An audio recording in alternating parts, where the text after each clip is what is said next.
जिस तरह से सांसद चिराग पासवान पिछड़ा अति पिछड़ा सम्मेलन जमुई की धरती पर करते हुए एक तरह से ऐतिहासिक उपस्थिति दर्ज कराई। जी हाँ, नमस्कार, आप देख रहे हैं दैनिक लाइव न्यूज 24। मैं हूं जिला ब्यूरो चीफ वीरेंद्र कुमार। दर्शकों, सांसद लगातार बिहार फर्स्ट का स्लोगन देते आ रहे हैं। आज ऐसे में पिछड़ा अति पिछड़ा का सम्मेलन हुआ। खचाखच हॉल भरा हुआ था भीड़ से। तमाम जाति समुदाय के लोग यहाँ आए थे। इस कार्यक्रम का उद्देश्य यही है कि बिहार सबसे आगे जाए और बिहारी सबसे आगे जाए। जिस तरह से सांसद एक बेटे की तरह तमाम कार्यकर्ताओं से मिलते हैं, तमाम लोगों से मिलते हैं, ये कहीं ना कहीं एक सम्मान की बात होती है। सांसद, जिस तरह आप आज अपने अति पिछड़ा सम्मेलन किया, क्या कुछ संदेश जाएगा सर? भाई संदेश कुछ नहीं है। मुख्यमंत्री जी जिस तरीके से जात पात धर्म मजहब और बोलते रहते हैं कि भाई ये समाज हमारे साथ है, वो समाज हमारे साथ है, आज भारी संख्या में जिस तरीके से पिछड़ा अति पिछड़ा वर्ग के लोग यहाँ पर आए, ये अपने में दिखाने के लिए काफ़ी है ना भैया कि आज की तारीख में मुख्यमंत्री जी के बहकावे में अब कोई नहीं आने वाला। सब लोग समझ गए कि आपने हमेशा सिर्फ जाति की राजनीति की है, पर जब अधिकार देने की बात आई है तो उस वक्त मुख्यमंत्री जी एकदम खामोश हो गए। तो आज इन तमाम वर्ग का, ओवरऑल हर बिहारी का विश्वास मुख्यमंत्री नीतीश कुमार जी से उठ गया है और अब धीरे धीरे हर कोई बिहार फर्स्ट, बिहारी फर्स्ट की ओर देख रहा है। सीट छोड़ सकते हैं, हाजीपुर जा सकते हैं। भाई अभी ईमानदारी से मैं बोलता हूँ, कोई फैसला किसी बात को लेकर नहीं हुआ। मैंने अभी तो गठबंधन को ही लेकर फैसला नहीं हुआ। मैंने इस बात को हमेशा कहा है कि मेरी प्राथमिकता ही अभी ये नहीं है। आज की तारीख में मैं जमुई का सांसद हूँ, मेरी प्राथमिकता जमुई लोकसभा है। आज की तारीख में मैं लोक जनशक्ति पार्टी रामविलास का अध्यक्ष हूँ, मेरी प्राथमिकता अपने पार्टी के संगठन को बढ़ाने की है, पार्टी का विस्तार करने की है, और उसी को लेकर मैं प्रदेश भर में मेरे कार्यक्रम लगे हुए हैं। तो किसके साथ गठबंधन होगा, गठबंधन के वक्त कौन कौन सी सीटें हम लोग के खाते में आएंगी, यकीनन भाई जमुई को मैं छोड़ नहीं सकता। मेरी कर्म भूमि रही है और आज जैसा मैंने कहा कि जमुई मेरी पहचान रही है, मेरा वजूद का हर एक अंश जमुई की वजह से ही है। तो ऐसे में जमुई को भी मैं छोड़ नहीं सकता। बट हाँ, पुत्र धर्म है, हाजीपुर की भी जिम्मेदारी ज़रूर आसपास है मेरे। अब इसमें कैसे चीज़ों को कार्यभार के तौर पर हल किया जाएगा, वो आने वाले समय में उसका आगामी 40 सीट में सीएम को लेकर लगातार नारा लगाया जा रहा है। सीएम कैसा? हाँ, पूछिए भैया, क्यों आप पीठ थपथपा रहे हैं? भाई जिनके लिए आपने नियम बनाए, जब वही लोग संतुष्ट नहीं है, भाई सरकार के साथ दिक्कत यही है। एकला चलो की रणनीति पर जो मुख्यमंत्री नीतीश कुमार जी काम करते हैं, किसी से सुझाव लेंगे ना, किसी से बातचीत करेंगे। भाई अगर जो स्टेक होल्डर्स हैं, आप उन्हीं से बात नहीं कीजिएगा नीति बनाते वक्त, तो फ़ायदा क्या? आज जब आप नीति बना रहे हैं, जिन शिक्षकों के लिए आप नीति बना रहे हैं, आप उन्हीं से बातचीत नहीं कीजिएगा। वो लोग जिनको मिलकर अपना आवेदन दे रहे हैं, उन राजनीतिक दलों से ही आप बातचीत नहीं कीजिएगा, तो इसी तरीके से आक्रोश उत्पन्न होगा। आज क्यों जातीय जनगणना क्यों अधर में लटक गई? क्यों? क्योंकि आपने किसी से पूछना ज़रूरी ही नहीं समझा।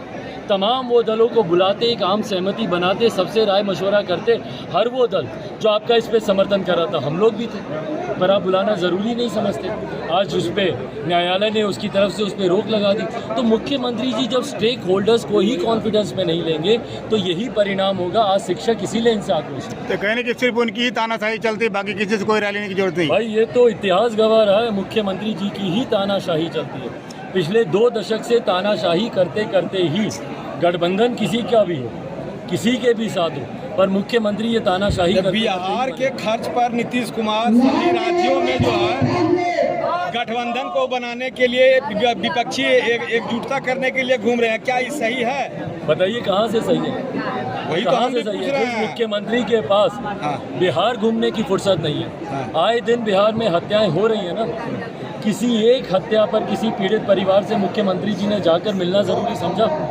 रोज़ हत्याएं हो रही हैं, भले वो जहरीली शराब की वजह से हो, गोली मार देने की वजह से हो, गला रेत कर हो, जैसे भी हो, किसी पीड़ित परिवार के पास मुख्यमंत्री जाना ज़रूरी नहीं समझता। पर वहीं बिहार सरकार के खर्चे पर प्रदेश प्रदेश जा रहे हैं विपक्ष के दल के नेताओं के पास अपनी अर्जी लेकर कि मुझे प्रधानमंत्री बना दो। क्यों कोई प्रधानमंत्री बनाएगा भाई आपको?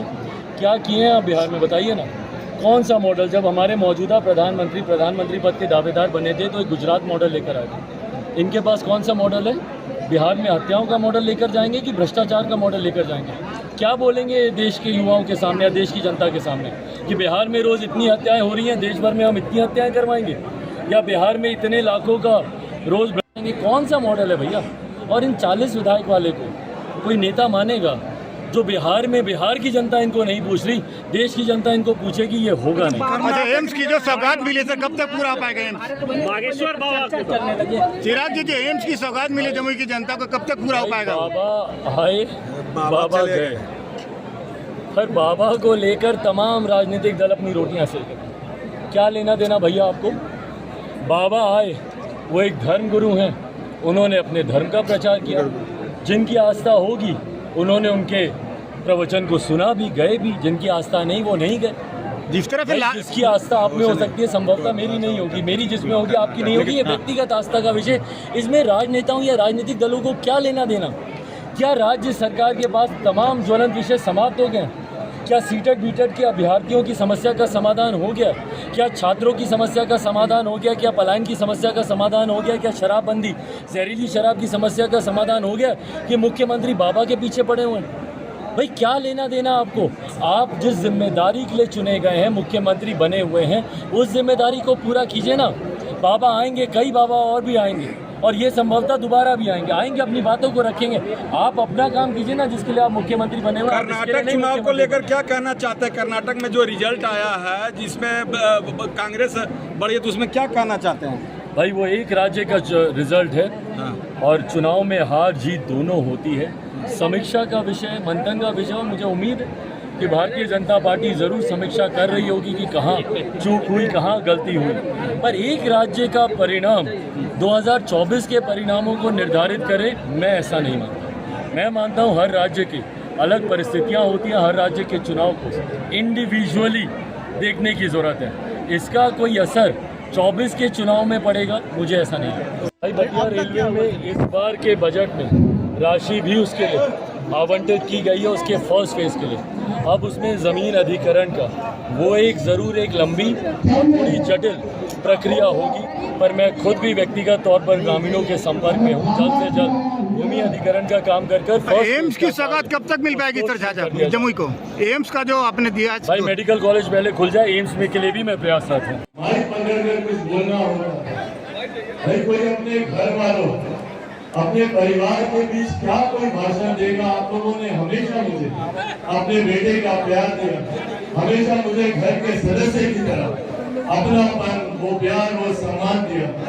इसीलिए आज जब आप लोग के बीच आता है तो मेरे लिए थोड़ा सा कठिन हो जाता है कि क्या बोलूं आप लोगों के सामने। राजनीति सीखी, उसमें आगे बढ़ा, तमाम तरीके के उतार चढ़ाव सब आप लोगों के सामने है। पिछले 8 सालों से 9 सालों से पिछले 9 सालों से निरंतरता में आप लोगों ने मुझे अपना आशीर्वाद, अपना प्यार दिया। मुझसे भी कम ज्यादा जितना मन पड़ा आप लोगों के पिछले 9 सालों में मैंने करने का मैंने प्रयास किया। कई बार कई कार्य हैं जिसमें हम लोग को उपलब्धि हासिल हुई, कई कार्य हैं जो कि अभी भी अधूरे हैं, जिनको पूरा करने में तत्परता से और पूरी ईमानदारी के साथ मैं प्रयासरत रहा हूँ। पर इन 9 सालों में कभी मुझे इस बात का एहसास नहीं हुआ कि आप लोगों के साथ मेरा रिश्ता एक सांसद या एक जनप्रतिनिधि और जनता वाला संबंध रहा। जब जब जस्टिस दरवाजे गया, जब जब आप लोगों से भेंट मुलाकातें हुई, किसी का काम हुआ, किसी का काम नहीं भी हुआ, तब भी आप लोगों ने मुझे उतने ही अपनेपन, उतने ही प्यार, उतने ही स्नेह के साथ अक्सर प्रभावित जिला जो लोग कहते थे कि भैया कभी यहाँ पर विकास का कोई कार्य धरातल पर नहीं कर सकते, वही यहाँ पर देश में मात्र 5 मेडिकल कॉलेज की अनुशंसा हुई। उनमें से एक मेडिकल कॉलेज के भव्य भवन का निर्माण का कार्य यहाँ पर शुरू हुआ है, जो कि आने वाले दिनों में यकीनन जब हम लोग एक मजबूत और एक विकसित जमुई की जब हम लोग बात करेंगे तो उसकी आधारशिला, उसकी नींव में यकीनन इस मेडिकल कॉलेज का योगदान होगा। न सिर्फ यहाँ की स्वास्थ्य सेवाएं बेहतर होंगी, न सिर्फ यहाँ की आर्थिक हालात यहाँ के बेहतर होंगे, बल्कि यहाँ से निकले हुए बच्चे डॉक्टर बनकर देश विदेश में जाकर जमुई के नाम को और रोशन करने कैंप की व्यवस्था रखी, ना पेयजल की व्यवस्था और डॉक्टर जिस कमरे में बैठे कि हम लोग कार्यालय तक हम लोग और वहां पर हम लोगों ने धरना दिया था, और जब तक हम लोग की मांगे नहीं मानी गई हम लोग वहीं पर थे। ये तमाम उदाहरण दर्शाते हैं कि किस तरीके से रह राज्य सरकार और उनके दिशा निर्देश पर काम करने वाला जिला प्रशासन रह गतिरोधक की भूमिका निभाता है। और यहाँ से इस कार्यक्रम को सफल बनाना ये आप लोग की जानकारी में होना जरूरी है। जितने पत्रकार साथी और जितने बुजुर्ग हैं यकीनन वो जानते होंगे, पर इनका एक परिचय आप लोग को देना जरूरी है।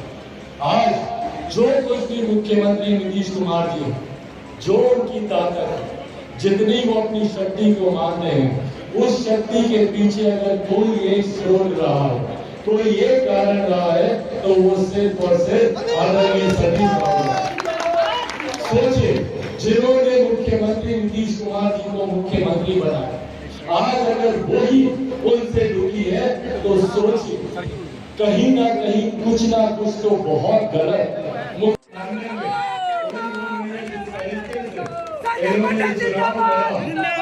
और जिस तरीके से इनको हराने के पूरा षड्यंत्र वहां पर रचा गया। पर पूर्व प्रत्याशी चंदन सिंह जी मौजूद, यहाँ पर सतीश कुमार भानु जी मौजूद, यहाँ पर विकास मंडल जी जो कि